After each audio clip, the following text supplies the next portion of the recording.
Hello, I'm the proud superintendent of Carrollton-Farmers Branch ISD. I just want to take a minute and tell you thank you so much for all that you're doing for our students and our community. I wanted to touch base on a few things and give you a couple updates. As you have heard, Greg Abbott has extended the school closures from April 3rd to May 4th. As we continuously move forward, we're going to be putting together more plans. We're looking at right now deployment of hotspots, looking at Wi-Fi and accessibility for our kids, deploying out iPads and Chromebooks for our elementary children. When it comes to special events such as prom, graduation, Teacher of the Year banquet, a retirement reception, these items have not been canceled but yet postponed. They all may have a different look as we move forward. Right now we're looking at graduation in the summer. We're looking at different venues. Unfortunately, there are several venues or facilities that are not booking events at this time. So we have to be cognizant of timing and when those things come into effect as to what we move and how we move those things forward. As you've seen before, our Teacher of the 9 Weeks was done virtually. Our Teacher of the Year may be the same way. We just don't know until we get closer to those dates, but we're not stating that we're canceling these events. We're simply just postponing them. Last night, the board had a virtual board meeting, and there were two things that came out of this that I want to address today. First one was Collaborative Vision 2030. 64 members across the community met starting in October, and they started to develop a 10-year plan for CFBISD. The Board of Trustees heard that plan last night. That plan will be potentially approved by the board on May 7th. We'll have a new motto, vision, and mission statement once the board approves that, and we'll share that out with the district at that time. The second thing is the board elections that are normally in May will be in November of this next year. We're going to have two open seats. One, Candace Valenzuela, she resigned several months ago to run for U.S. Congress. That seat is still open. And then Nancy Klein is not going to run for another term, but she'll stay on the board all the way through the November 3rd election, at which point somebody will replace that position. I just want to thank a large number of individuals that have worked so hard to make sure that we continuously hire people. So our HR department has done an exceptional job.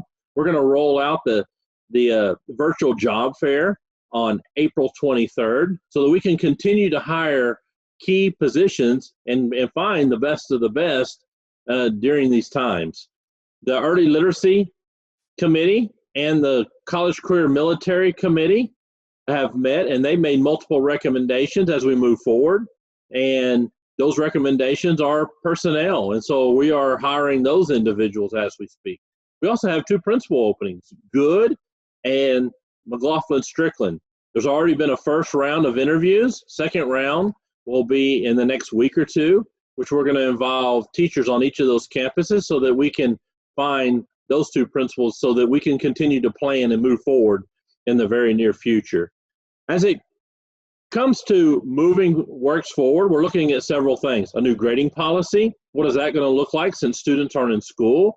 How are we going to continuously get better at e-learning and moving those works forward? And then what does actual 2021 look like now that we don't have the STAR test this year? So a lot of moving parts that are happening each and every day, but I just want to thank our administration that have worked so many hours from back when we were in spring break and we knew that we were going to be making an announcement. Those individuals began working day in and day out during spring break to get things rolled out and ready for the initial closure that we had. So I just cannot thank them enough. I also want to thank you, the teachers. I am just so proud to watch all that you've done through Zoom, through parades, through all your kind words and encouragement, and the activities that you're providing our kids is just exceptional. So just thank you so much for all that you're doing there. To our counselors, that they're still counseling children. We're bringing in Love and Logic next week for free for those that are interested.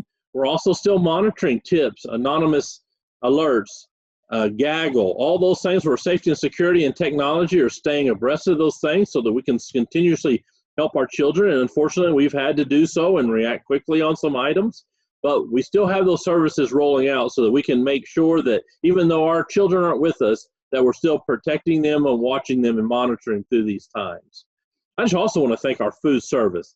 What an outstanding job they have done. They have been working boots on the ground since the school closures and handing out meals. This week alone, they handed out 39,150 meals. I just cannot thank this group enough for their dedication and their hard work. From facilities, we're still moving forward with facilities. We're putting in turf fields on our 4 high schools. We're talking through the construction renovation of Field, Perry, all of the other campuses that are going through that. So we're not stopping what we're doing. We're still meeting, they're still planning, and they're going to still push forward with construction moving dirt this fall. I just want to say that under my leadership, my philosophy, we believe in being servant leaders. That means not only that we're here to serve our kids and our community, but that means that we're also here to serve you. I want to help you, the 3,600 employees that we have. I know this is a stressful time, but if there's things that you need, please reach out to your supervisor. We want to be here not only to serve our children, but to serve you. If you're not at your top of your game, you're not going to be, our children aren't going to get the services they need. So we're always here. Anything that I can do to serve you and help you, please don't hesitate to ask. I'm constantly praying for you guys. I hope you stay safe and healthy during these times.